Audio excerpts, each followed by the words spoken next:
This is the Other 22 Hours podcast.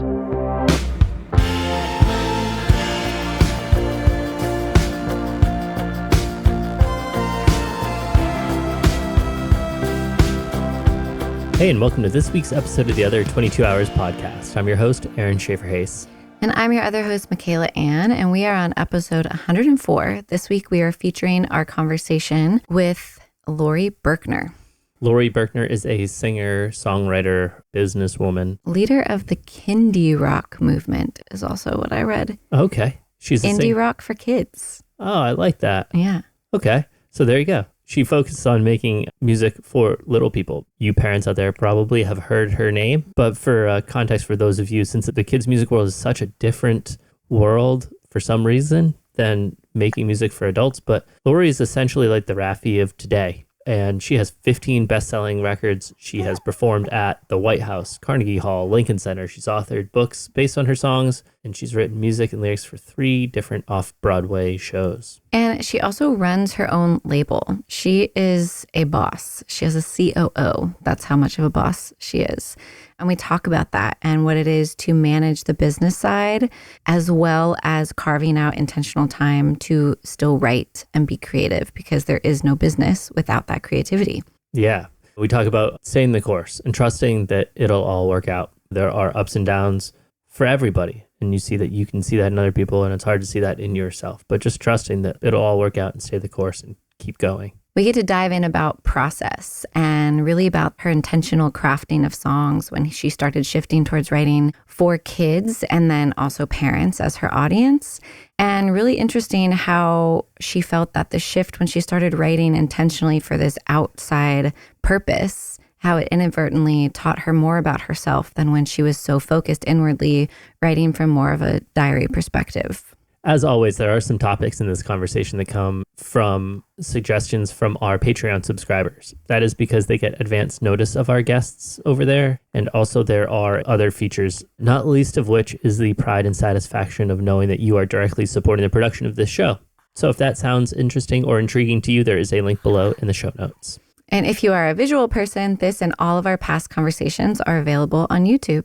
So without further ado, here is our conversation with Laurie Berkner. So kind of starting there, before you stepped into making music for little ears, you had rock bands and did music for adults. Which also, kids' music is also for adults in a way. Sure. Because now that we're parents and we understand that. I think it's very hard to fully understand the connection to music that's written with kids in mind until you are actually an adult. Unless you're a kid, then you definitely get it.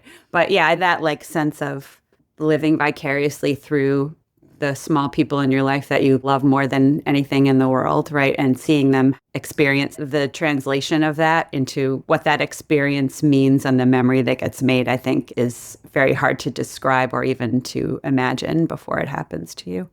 So yes, I did play in bands early on. Well, when I first graduated from college, I came into the city and was doing just odd jobs and then writing music and playing in cafes in the East Village and stuff as a like solo singer-songwriter. Mm-hmm. And then I sort of developed that into a band, played in some friends' bands. It did okay. I recorded a few of those songs, but I did better in a cover band. I actually got paid rather than like begging my 30 closest friends to come see me at, some dive bar down on Houston Street or something. Yeah. Yep. And then like fighting with them to get a few dollars from the door. Yep. My own band was called Red Onion. I did that for a little bit. And then I was in Lois Lane, which was an all-female cover band. And that's where I got to be good friends with Susie Lampert, who has been the keyboardist with me since day one for doing the kid stuff. She and I would drive to these shows out on Long Island together because she didn't have a car, and we'd get back at 4 or 5 in the morning. Then I'd go play a birthday. I'd drop her off, go home, try to shower off all the cigarette smoke since people could still smoke in the bars, and then go to a birthday party and play my own songs. Yeah. Wow. Crazy dichotomy. Yeah. So was it just the kid stuff started to get more traction and you went that way, or was it kind of a conscious shift of this is what's fulfilling me? Sort of a little of both. When I started recording the kids' music, I realized that people actually were interested in the recordings outside of, I had about 8 or 10 years of being a music teacher in preschool and daycare settings, and also doing like mommy and me classes that I started myself. And those years were when I wrote a lot of that music, and I was still playing in bands on the side in Lois Lane for a while. And I was the last one that kind of survived. At a certain point, when I started recording the kids' music and seeing that people were sharing it with friends who did not have children in any of the classes I was teaching, made me realize that I had a little bit of a bigger audience than I thought I did in the kids' world. I was getting asked to do more and more benefits, parties, concerts started to come out of that. I realized it was so much more fun to have people scream Victor Vito at me than have them scream Freebird at me. Like literally people would do that because they were so drunk. We were all female cover band. We played at like sports bars and lesbian bars. Like those were the places that really wanted only women in the band. I was playing electric in that band and I was fine. I can solo, but like people were, take a really long solo. Everybody, as they got drunker, they got more into it and everyone's getting louder and I was getting more exhausted. And whereas when I would play at a birthday party, they would start by screaming my songs. And as soon as I started playing, everybody was into it. They didn't have to wait to get drunk because the children would either respond or not immediately. And that also taught me a whole lot in those early days. And I just thought, wow, I think I had one show where I went there and I was like sick or something. And I remember pulling into the driveway and thinking, I'm going to have to play here until 3 a.m. and then I have to get up and go do a party. And I'm kind of looking forward to the party and I don't want to do this gig. What am I doing here? So somewhere around there. And then also eventually I stopped being a music specialist as well because I realized if I focused on actually performing and recording and writing the music, I was doing okay. And I got tired after a really long time showing up every day and trying to work with kids who a lot of times they were happy to be there. Sometimes they weren't. It became more important to me to really work on my own creativity at that point. I'm so curious as a songwriter, because I read that you were having trouble writing for your kind of indie rock format. But then once you started writing for children, it felt very easeful. We haven't ever had someone who writes for children. Explicitly. Yeah. But we talk about whether we were writing from a really personal space of like our diary and like reflecting our life and all of that stuff, or kind of fictionalized. So I'm so curious from your viewpoint, like what that has been like. Are you really thinking about what do I observe children wanting to hear? How much of also yourself and like memory of yourself as a child is in that? What's that writing process like for you? So it definitely depends on the song, but all the things that you touched on are part of it. When I first started writing the music that I was writing specifically for kids, it was really truly out of desperation because I was struggling to find music that kept the kids excited about coming to music class. Like I was like, I'm their music specialist when they're in this incredibly impressionable age. Mm-hmm. I want them to love music. I don't care if they become musicians. I just want them to feel like music is something that can help them express their feelings, have joy, connect with other people, feel good about themselves as human beings, and also individually and in a group. And that felt like what was really important to me, so that the connection to music was positive. Because I did notice by 5 or 6, there was a lot of suddenly like stigma around dancing to music, expressing themselves, singing out. A lot of things started to happen at that point. And I felt like I want every kid who sees me to feel like they own their connection to music and that is positive. And that just felt like the main thing. So when I first started writing, which was completely based on them, I literally asked them what they wanted to sing about because I would try to bring in songs and half the kids would just say, I don't like that, or that's a baby song or whatever. So the story I tell a lot is that the day that I finally was like, kind of, I have no idea what to do. You guys don't want to hear any of the songs I brought in today. Just tell me, what do you want to sing about? And one kid yelled dinosaurs. And then all of them were like, yeah, dinosaurs. And I thought, oh my God, okay, great. Stand up. Everybody up. We're going to sing about dinosaurs right now. Yeah. And I just thought minor key, I don't know, marching, stomping around, follow me. We are the dinosaurs. I don't even know what I sang that first day because I just kind of made it up and then saw that they were starting to attack each other because they were dinosaurs. So I was like, stop and eat your food on the ground, eat your food on the ground. I had gone through a process of understanding how important it was to put the directions in the music of what I wanted them to do. So it was my first time practicing that. It's incredible to me how much improvisation was involved with the creation of that song. Tons. I just made up something that rhymed. And I had a friend who at the time used to always say, what do you think? And so I thought of her and I was like, what do you think of that? Just like, we make the earth flat. Okay. Like we're big and we stomp around. And recently I made a video that was like just responding to a lot of people who think I'm a flat earther because I Oh, no. I literally made a video that was like, I'm talking about stomping on the ground and making the dirt flat because we're big, not that I think the earth is not round. And that video blew up because people were like, oh my God, I was wondering. Wow. I mean, because I've obviously heard that song 100 times. And I always heard it the way you intended. It's like, yeah, big feet, they're heavy. It's that, yes.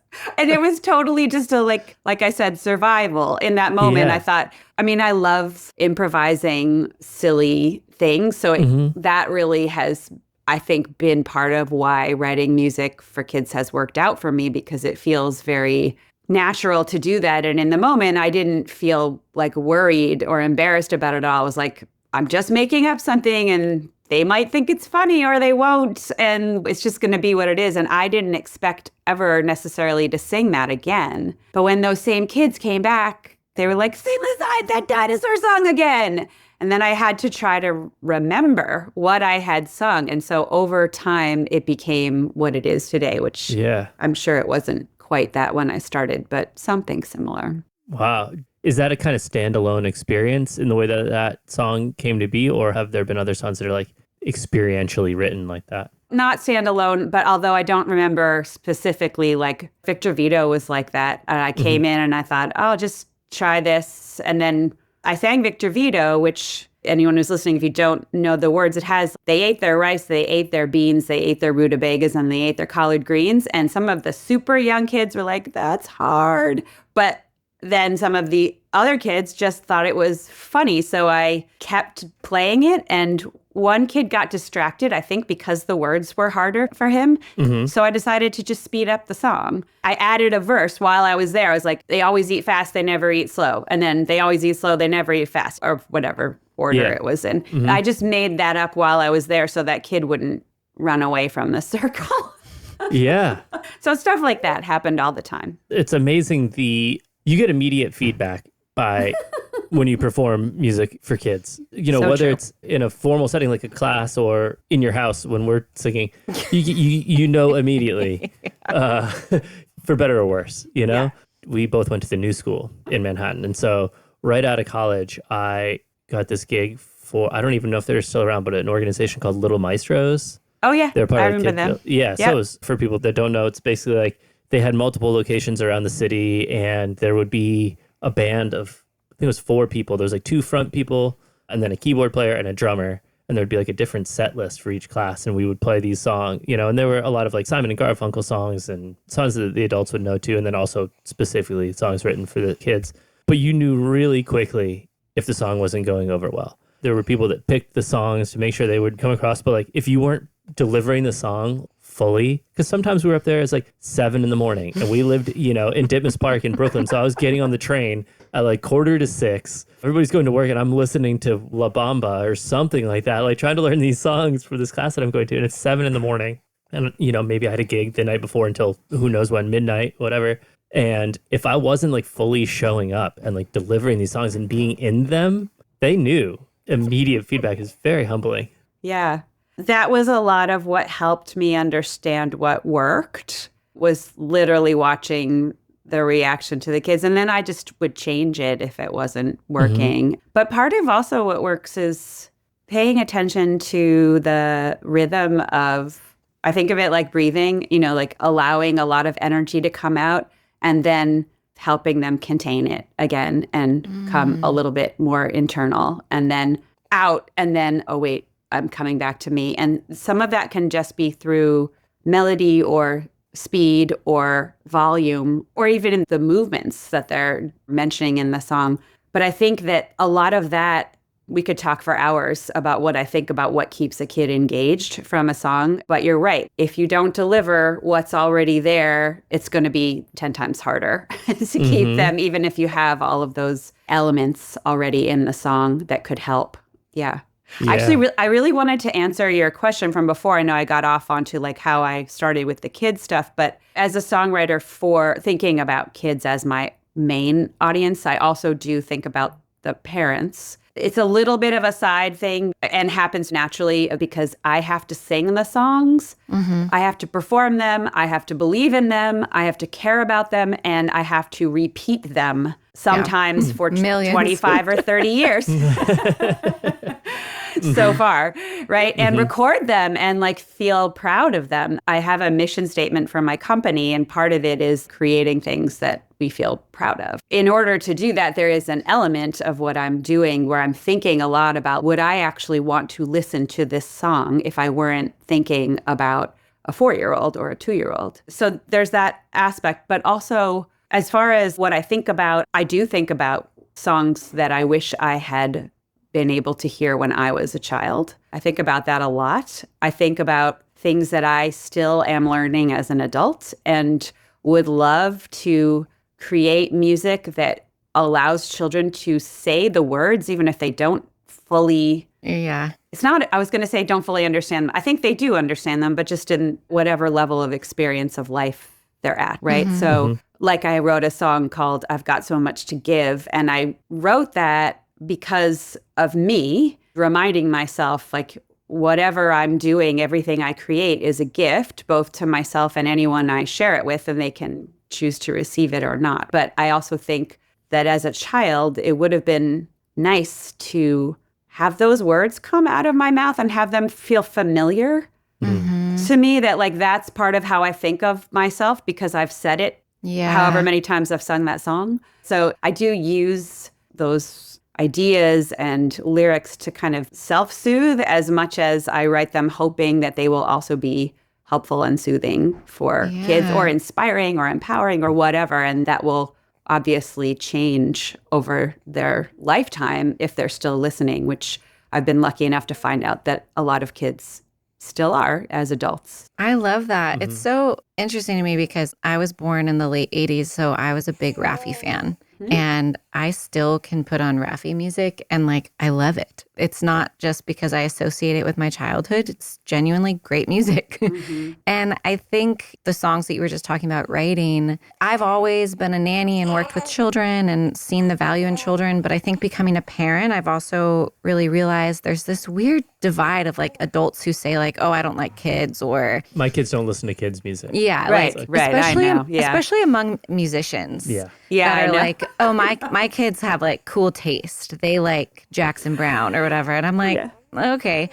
But the lessons and the messaging in really quality music that I've now learned being day in and day out with a child are things that are so interesting to me that we think we don't need after a certain age. But actually raising a child has taught me so much about how much all of the things that children need remain with us. The messages, the sensory, the energy shifts, and how much to our detriment we've thought, oh, okay, that's kid stuff. But how just valuable it is to keep that with us. And that I think we're lucky to get to witness it. And I think it's incredible that like you have that experience of getting to connect that of, oh, this is what I would have needed. And like our daughter is 3.5, and so many lessons that we talk about, she's learned from like Daniel Tiger songs, or how helpful Grown Ups Come Back was for when she started going to preschool and daycare. And she even like would tell the new kids, don't worry, Grown Ups Come Back. And she would sing this song. And I'm like, I'm sure that there's science behind it, but like the study of what happens to our brain when we process ideas through melody. that I think stays with us in a really different way than just being told something. Right. There's a lot of somehow feelings get packed in the memories. And I think that when you were talking about my kids don't listen to kids' music, which I struggled with that for a long time when I was first starting, because I had so many friends who were doing music that wasn't for kids. And again, I really wanted to feel good and proud about what I was doing. And I felt very connected to the songs I was writing. Even something like We Are the Dinosaurs that was so much out of that improv in the moment with the kids. Also, it was like, we're big and loud and angry. Like you could be angry and it was acceptable in a place where there's a group of kids with a teacher, which that's not something that is usually acceptable. So like seeing that happen with them and feeling it myself and like literally getting to stomp around and roar and things like that, there's such a feeling of power in that. And some of it is the words, some of it's the way the music comes through. What you were saying about the messages are more powerful with melody. It certainly attaches to our memories, I think, also in a different way. Mm-hmm. So, I don't know, lots of things could be said about that.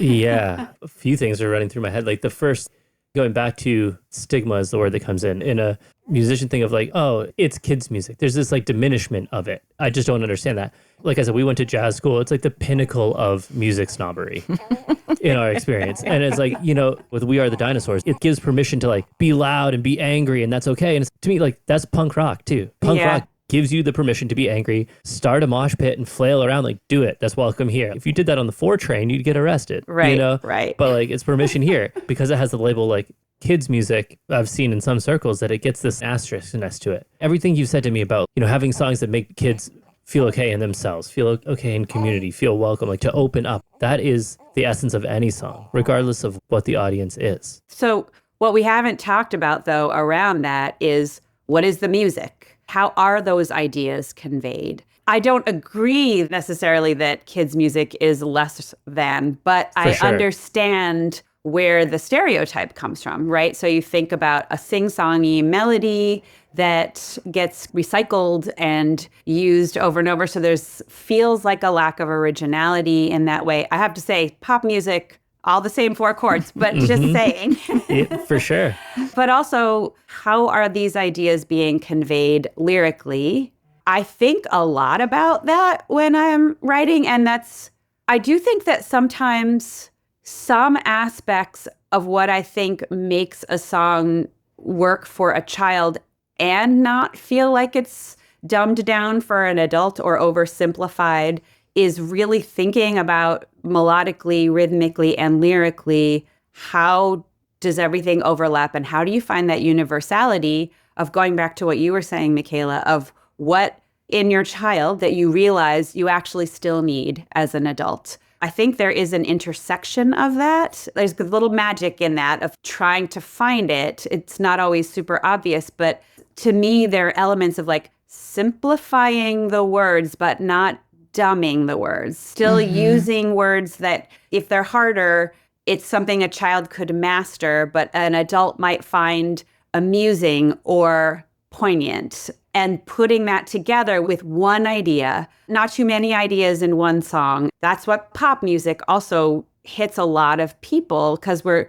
talking about trying to create something in children's music that you need to, again, go back to that universality because otherwise, how do you appeal to a 3-year-old and a 35-year-old? I find 3 and 6 to be a huge age gap in terms of what children like. So to really span that whole age range, that I think takes a lot of effort and listening and paying attention to what's working and thoughtfulness if you're interested in doing that. And experimenting. It's like, who knows what's going to hit both of them. But I use myself a lot and the adults around me as like, hey, what do you think about this song? And then I play the song for the kids and I find out what do they think about this song and like try to find where I lose people. And a lot of times that gives me a lot of feedback to hone the music, which is not how I think a lot of people who write diary like what you were talking about. When I was writing for Red Onion, I was a total diary writer. Images,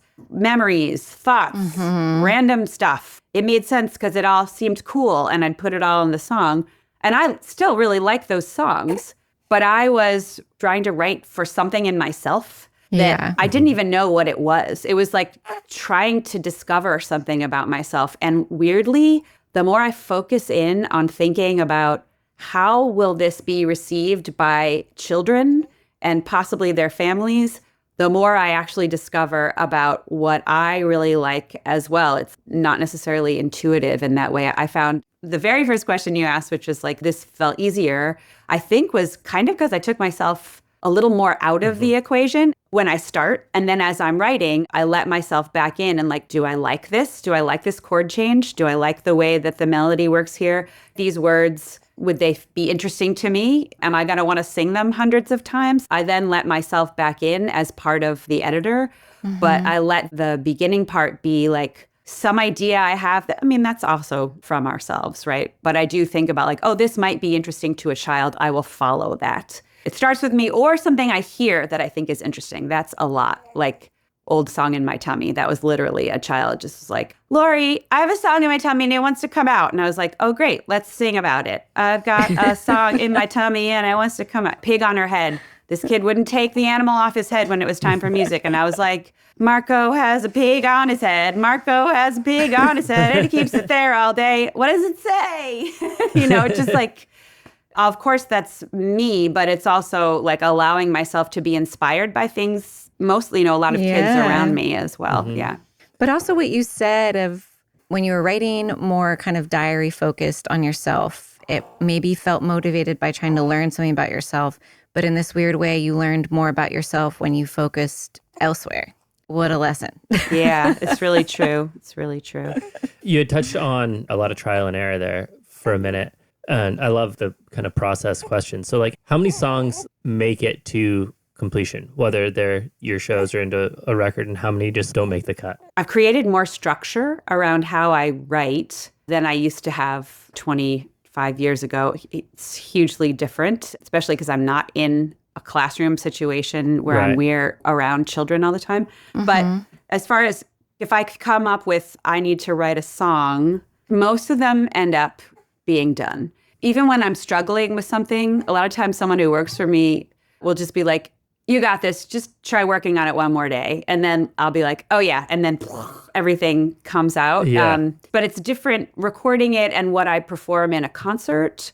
Those are slightly different just because I have the 250 songs or something. I have to do the songs that I know everyone is there for. And then the new ones I introduce in concert, and every once in a while, one of them will become part of that standard group of songs. And other times I move through them and the next ones come through as I release them. Kids' records have a much longer shelf life than like a normal artist record. You know what I mean? It's like We Are the Dinosaurs you wrote 20 years ago, 15 years 30. ago? Okay, see? And like I heard it for the first time, it's new to me. 18 months ago I heard it, and it's fresh and on heavy rotation. I also listen to adult records that are 30, 40 years old, all that. But like, in general, we have a friend that has been touring with John Fogerty for the last 2-3 years or so. And it sounds like their shows are very similar. They have such a long list of songs that people are there to see. Yeah. He's like, so we have a block in the middle of 15 minutes, 4 songs that we can put in new stuff. But there's just like so many songs that are that you have to play. I do a lot of medleys, and especially encore medleys. So people who are like, okay, I'm done. My kid doesn't need to hear every song you've ever written. They can leave. And then the people who are like, my child is crying because the show is over. Oh, thank goodness they came back and just sang like a minute of the next 6 more songs. Yeah. That's what I try to do at the end of the shows most of the time. I was also going to just say that as far as do things get written all the way, I have specific writing times when I'm supposed to write, because otherwise all my day would be filled up with, could you film this for social media and answer this question about business, blah, blah, blah. A lot of things that are hard since I run my own record label. But whenever I have an idea, I text myself or I record it on my phone immediately, like in the shower, doing dishes, taking a walk, even at the gym in between like lifting or whatever. I will go over and I'll be on the subway and be like, like trying to whisper into my phone. But those all go into like my thousands of voice memos, or I'll make a document on my computer. And then I have a folder that's all of those ideas. And whenever I'm ready to write a bunch more songs, I'll flip through there and be like, oh yeah, I remember that. I wanted to do that. I swear to God, most of the time I have no memory.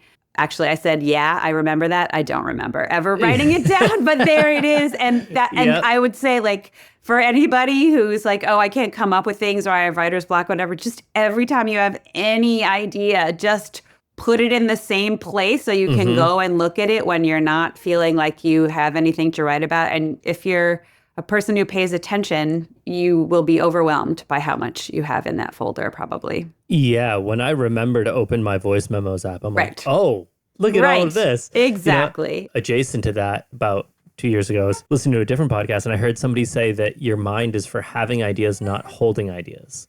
And from there, I've been trying to do that, trying to record things rather than, like, you know, when you have a melody pop in your head or something, and you're like, I'm not going to forget this. I'll never forget it. Wrong. Well, that's me. I know that I'm wrong now. Yeah, absolutely. I kind of want to pivot a little bit and just kind of ask you a little bit about, since you are our first guest that has been fully in this kids music world, just ask how the evolution of the industry has been for you. More so being like, we're in a streaming world now. How has that experience been for you and with your music? Because your numbers on streaming platforms that show them are incredible. Aside from that, I know that a kid will listen to the same song 37 times in a row. Yes. Or more. I get emails about that. My mom told me to tell you it was 47 times one night because I was feeling really mad, you know, or whatever. Yeah, I've lived that experience. Absolutely. Yeah, so if you could just kind of talk in general, just how that has been since you've 30 years in this industry, you've kind of seen quite a bit of change. My first albums were on cassettes. Yeah. Yeah, and I was so proud of my different colored cassettes so that kids could say, I want the yellow, I want that one, I want that one. There was yellow, it was blue, or it was red, and they didn't even have to know colors, but they would know which one had a song on it that they wanted, which I felt was like, give the kids some power. Yeah. Yeah, I've been through a lot of changes. Sometimes it's been very difficult, but I've been also really lucky and had a lot of good people working with me who helped me pivot, if that's not the most overly used buzzword since COVID. But I just feel like it really is something that I have been doing since I started, because it was cassettes and then suddenly they all disappeared and I needed to have CDs. So I had to re-release them. And I didn't have a record label except Two Tomatoes, which was me. And so it was like, okay, so I have to figure out, what do I do with all these cassettes? So then CDs, then suddenly that became downloads. So then I had to figure out how to have everything available. And then streaming started. And there was a big loss a while where there was a huge dip because streaming had not grown fast enough for me with parents, because parents were still listening to CDs, but they weren't buying new ones. So the CD sales were going down and the streaming was like creeping up just a little bit. And that was a very hard shift. But eventually, as happens, parents tend to be a little bit behind in the technological changes. They tend to stay with the media that they're used to and also what's simple for their kids. At least that's been my experience over time. So I could sell CDs a lot longer than other people. The streaming took a little longer to build. But now that is how most people get their music, or they go on YouTube and they listen to it through YouTube, but it's coming from some way of coming into their home that's not a physical product, except now there are toys, which you may have heard of or know. Yes. So like Tony's, Yoto's, Storybox. And there's a few other brands I don't know as well because I work with Yoto and with Tony's. But that basically it's a cassette, except it streams the music. Exactly. Right. And it looks like a card or it looks like a figurine. We've gone back to the Walkman or something. Yeah. One of the difficulties with streaming is so much material in the world. There's so much content. How do you get people to focus in on, or how do I get people to focus in on what I've specifically created?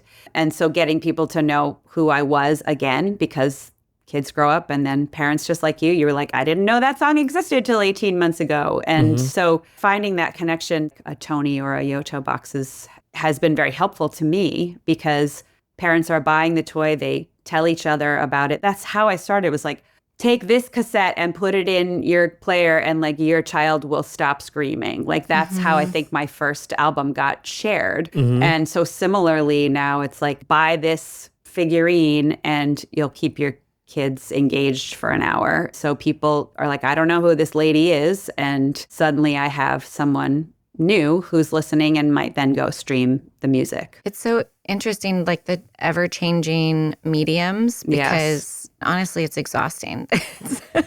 Yes. But even like we grew up with CDs, our cars don't have CD players. I still print CDs to sell for myself. There are still people who buy CDs. Yeah. But, you know, like having a kid, we have a Yoto player and okay, she could ask me to put on music, which she does. And we have to like go through the streaming and it's on our phone or whatever, versus she has a handful of cards that she can look through and pick out her favorite one that feels reminiscent of what it was like to grow up with cassette tapes or CDs in the 90s. Yeah. Flipping through the CDs at Tower Records. That's Yeah. Yep. You've mentioned a couple times like your business, people that work for you. Is everything that you do in-house? Do you work with like an external booking agent? I know you have a publicist, obviously. We've worked with that, but how much of your business is in-house? A lot of it is, but I have a booking agent who I've been working with him for 20 years. I sort of think of him as part of the team. He and the PR person come to a bi-weekly meeting with myself, my COO, who basically runs the label, and then our admin person. Then I also have a social media person. Like we all have meetings together just so that everybody kind of knows what's going on with what I'm doing. Because it's not just putting out a song. I just feel like I'm touching a lot of different things. And then, of course, the shows and then promoting the shows and whatever products. So all that stuff we talk about. So I think of them as part of my team. But there's really just 3 people that I employ as part of Two Tomatoes Records. And have you've always had your own label and owned all of your work? No. So when I started, it was just a DBA. And then somewhere in the early 2000s, I became an LLC and did own all my music until then. I sold a lot of my back catalog to Kids Bop / Concord Music years ago. Okay. Something that I never thought that anyone would ever be interested in or want to do. But Kids Bop was actually not a label. They were Razor and Tie was the label. And I had worked with them as my distributor for a very long time. I actually distributed my own stuff for a while and it's like impossible. Like I can't, I had to mail things to stores from my 1-bedroom apartment and ship things all. It was ridiculous. So, and you had to store all of that stuff and I had to store it in my freaking living room. I had like piles of CD boxes that were, threatening to fall on my head. And I almost got divorced. That was terrible that time. But the thing was that until I was selling enough for a distributor to be interested, the only way to get my stuff into stores and like children's toy stores and music stores and stuff was to mail it there myself. So I would hire friends and their friends to come over and have mailing parties. But eventually, when I started working with Razor and Tie, then they got bought by Concord 5 years ago. So when they were being bought out, Razor and Tie was going to be consumed, brought into Concord and kind of go away and becoming Kids Bop. So they approached me, this wonderful, someone who worked at Razor and Tie, talked to the Concord people and were like, so we have this musician who kind of outside the box, somehow is still like doing stuff after 20, 25 years, whatever. You might want to talk to her. I think that her catalog would be worth something to you and you might be able to really do something with it. So that was like sending my children to college or like letting them move out of the house. I felt like an empty nester at that moment because letting go of being completely in control of all of my music was very scary. I do have a bunch of albums that I've made since then that are back. It's all owned by me. But the stuff that they own, I still have approvals over things. Like we made a deal that has worked very nicely for me generally. And we meet very often and talk about what are they doing with my music and how can I help and how can they help me. That's been a really lovely relationship to have. It's not perfect, but it definitely has taken some things off of my plate because back to the do I do everything in-house? Like I'm a very small company. I can't afford to do a lot of things. So they can do things on a slightly larger scale if they want to put the budget into it. And that's always really helpful and fun to have that injected into what I'm doing. Yeah, incredible. Yeah. I have one question I'm like dying to ask you, which is probably going to seem funny. I'm so curious if the schedule as a kids musician changing to like not having super late nights and like how different the tour schedule, how that impacted your life and your creativity. Made my life so much better. Okay. I mean, Yeah. I'm kind of a night owl, and I do have to get up quite early. Like I have shows this weekend and I have to be in an Uber at 6 a.m. with my hair washed and my bed. Like, I just feel like I've started to become a much more of a morning person, but also that changes when you have a child. But it's hard for me to go to sleep at night. But I really didn't love the 4 a.m., 5 a.m. going to bed. That was like too late for me. So a lot of my shows are at 11. If there's a 2-show day, I might have a 3 or a 4 o'clock. I can be done with my day usually, even if I'm driving home from somewhere, sometimes in the afternoon. If I have one show and I'm just driving. If God, that sounds incredible. Yeah. And touring is I go somewhere for the weekend. And I go for multiple weekends, or I take a weekend off in between. Like a full weekend would be 11 and 3 Saturday, 11 and 3 Sunday. I leave on Friday. I get home Sunday night or Monday afternoon if I'm flying from California or wherever. So it might be 3.5 days or 4 days at the most. That's really what it means for me. If I play during the week, it's unusual because kids are in school, parents are working, like people don't come out on a Tuesday night with their 3-year-old at, 9 o'clock. Yeah. Oh my God. So, but creative-wise, I don't know how much it impacted me, except that I got a little more sleep, I think. Yeah.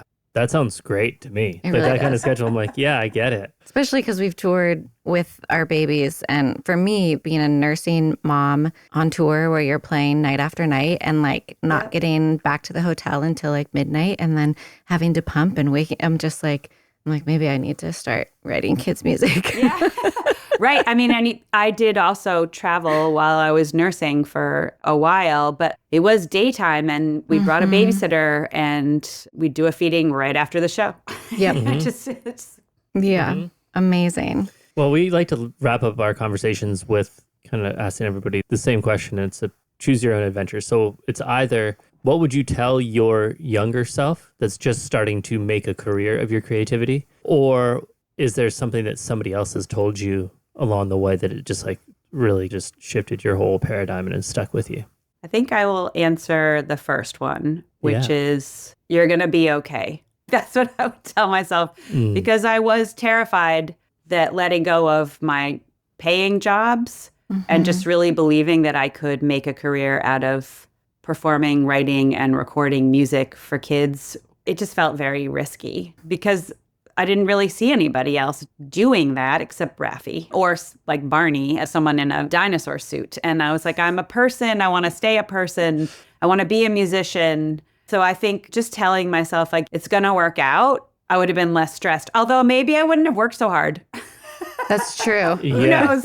Yeah. Is it the carrot on the stick? Yeah. Yeah. I mean, I have a lot of drive in that way of once I get involved in something, I'm very persistent. I like to see it through, even though that can be very difficult to finish. It can be hard to finish, but I will work and work and work. Who knows how it would have affected me. Yeah. I don't know if you noticed, both of us kind of went, when you said you're going to be okay. Because like that's something that we have to say to each other quite often. It's just like. And also remind each other of the evidence that it has been okay. Like that we're this far. I mean, again, this is why one of the many reasons why we started this podcast, because we have no plan B. This is what we've been doing our entire adult life. We're going to weather all the storms that come our way. We're having so many conversations with other artists around the dinner table that felt so incongruous with what everybody was posting on social media that we were like, wait, I thought everything was going great. And then we'd have dinner and they'd be like, I'm stressed about this, or I don't feel financially stable or whatever. So we wanted to have these conversations to support each other and learn from, especially from people who've been navigating longer than us. That makes me think that another way to think about it is you're in this for the long game. And I think it's easy to compare when someone else, maybe who's doing something similar to you, is in the limelight for a short amount of time, or seems like something really great is happening to them, that'll happen to you, that has happened to you, it's going to then not happen to you. It's like, I just feel like that's been my whole life is, oh my God, I'm in some magazine. And then like a day later, I see all of those magazines in the garbage. You know, it's like that feeling of like, oh, it's over so fast, you know? Yeah. And it is, because life keeps going. I mean, I imagine this is part of also why you created this podcast, and the name of it, sort of, you know, the 22 hours, like those couple hours of, woo, this feels so amazing. And there's like a big adrenaline high from something going really well, a show, a placement somewhere, an interview, a moment on social media, or whatever the thing is. And then you have to go back and write another song. Or like for me, what do I want to do today? Do I want to go on a hike? You know, the first time I was on the Today Show, my husband was still in the band, and like we had gotten up at 3 a.m. or something like that. And we just played to millions of people live on television. And then we were walking home and we were like, should we go to the diner? How come nobody on the street knows? Like, you know, we just did something really cool, everybody. And then it was just over, you know? Yeah. And of course there were different things that, you know, reverberations from that, but it's humbling, you know, to realize what the experience of that actually is. And I have my own like drive and competitiveness and stuff that I have to really check a lot of times and remind myself, hey, you've been doing this a long time. You've had a lot of great things happen to you. You're going to have more. You've also had a lot of really crappy things happen to you. You're going to have a lot more.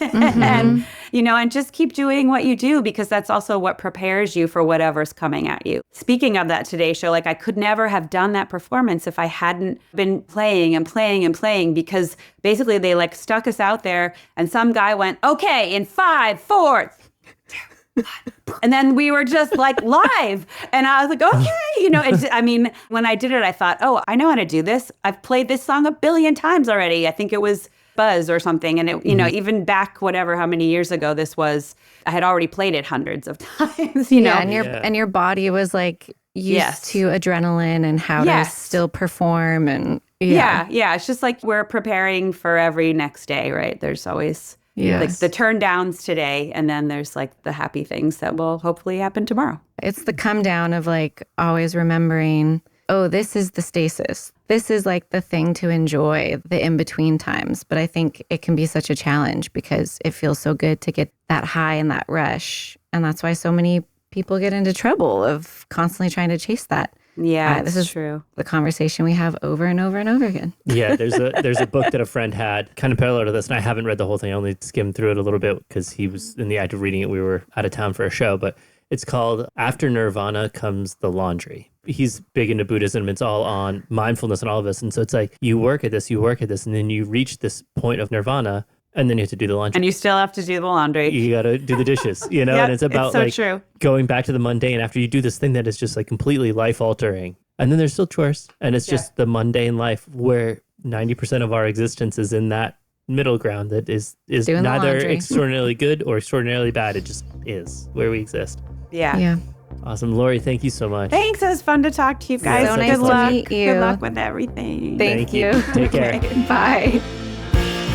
Thank you to all of you who subscribe to our Patreon or on Spotify, Apple Podcasts, YouTube, or wherever you get our show.